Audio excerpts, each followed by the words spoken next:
লিখে এটার মাধ্যমে বক আঁকতে পারেন। এই হয়ে গেল বকের মাথা, বকের পেটের দিকের অংশ, পিঠের অংশ হয়ে গেল। তার জন্য এবার নিচে একটা ফোর দিয়ে দিলাম।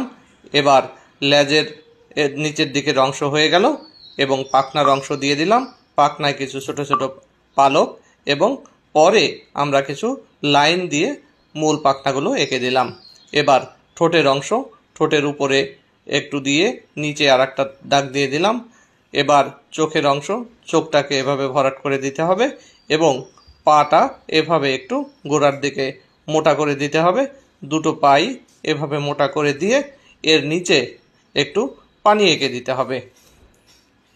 এইভাবে আস্তে আস্তে করে একটু গোল গোল করে একটু পানির ঢেউ বোঝা যায় এরকম করে এঁকে দিতে হবে। এরপরে বকের পায়ে একটু নখ এঁকে দিলেই হয়ে গেল বক।